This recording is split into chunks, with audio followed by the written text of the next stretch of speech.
Hi welcome to another mini blog. আজকে যাচ্ছি Janmashtami shopping করতে। যদিও জন্মাষ্টমী চলে গিয়েছে, বাট ব্লগগুলো এবার পোস্ট করব, কিন্তু তোমরা কিন্তু দেখো। তো আমি যাচ্ছি স্কুটি নিয়ে, তাই কোনো ভিডিও আমি করতে পারবো না। তারপর শপিং করে চলে গেলাম ফুচকা খেতে। ফুচকা খেয়ে চলে এসেছি বাড়ি। আর কি শপিং করেছি সেটার একটা ব্লগ আমি অলরেডি আপলোড করেছি, সেটা আমি নিজে ট্যাগ করে দিলাম, তোমরা কিন্তু দেখো। কিনেছি একটা নতুন দোলনা, তার সাথে আরও অনেক জামা, ড্রেস, জুয়েলারি এক্সেপ্ট কিনেছি। আর এখন করব দোলনাটার ডেকোরেশন।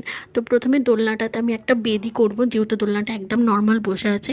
আমাকে মা বলেছিল একটা পদ্ম ফুল বসিয়ে দিতে, মানে পদ্ম ফুলের যে কাপড়গুলো হয়, বাট একটা আগে বেদি করি। তো আমার কাছে অলরেডি কাপড় ছিল, ক্যাশমির কাপড় যেটাকে বলে, আর তার সাথে থার্মোকল দিয়ে একটা বেদি বানিয়েছি। বেদিটা কেমন হয়েছে তোমরা কিন্তু জানিও। লাঠিগুলো আমি এখন রং করছি। এগুলো অ্যাকচুয়ালি তীরকাঠি আমাদের কালী পুজোর সময় লেগেছিল, তো সেগুলোকে এখন রং করছি, কারণ এগুলোকে দিয়ে আমি একটা ডেকোরেশন তৈরি করব। সেটা তোমরা বড় ব্লগে আর জন্মাষ্টমীর একটা শর্ট ব্লগে দেখতেই পাবে। আর তৈরি করেছি এই পুঁতিগুলো দিয়ে দোলনা টানার একটা রশি। সমস্ত ভিডিও আমি পরের ব্লগে আপলোড করছি। দেখা হচ্ছে নেক্সট ভিডিওতে। টাটা।